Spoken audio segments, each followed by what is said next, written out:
yadda, danışım öz əhvalımdan, əlillik həyatımdan. Düz 19 yaşımda, yaşın gözəl çağında, açan gündəş solmuşam, mən də əlil olmuşam. Keçdi gözəl günlərim, keçdi gözəl illərim, dörd divar arasında, əlil arabasında. Yaşla dolub gözlərim, tutmur daha dizlərim, keçdiyim küçələrdə, təkərlərdir izlərim. Əlilliyim bəllidir məni tanıyanlara, bu sözümü çatdırıb qoy əlil olanlara. Heç nədən utanmayın, heç nədən çəkinməyin, dərdi verən Allahım bir gündə dərman verər. Qoy əl açan Allaha, çatmaq üçün dərgaha, bağışlasın bizləri, günahkar bəndələri. Allah da qoymaz qulu, dinləyirsiz məhlulu, dolur mənim gözlərim, davam edir sözlərim.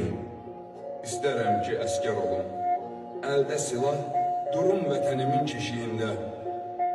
Əgər bir gün şəhid olsam, dəfn eyləyin bayrağımın kölgəsində. İstərəm ki əskər olum, əldə silah, durum vətənimin keşiyində. Bir gün əgər şəhid olsam, dəfn eyləyin bayrağımın kölgəsində.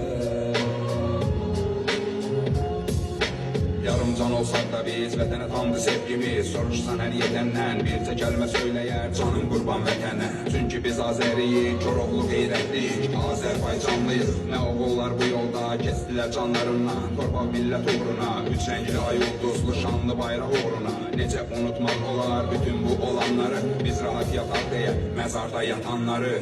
İstərəm ki əskər olum, əldə silah, durum vətənimin keşiyində.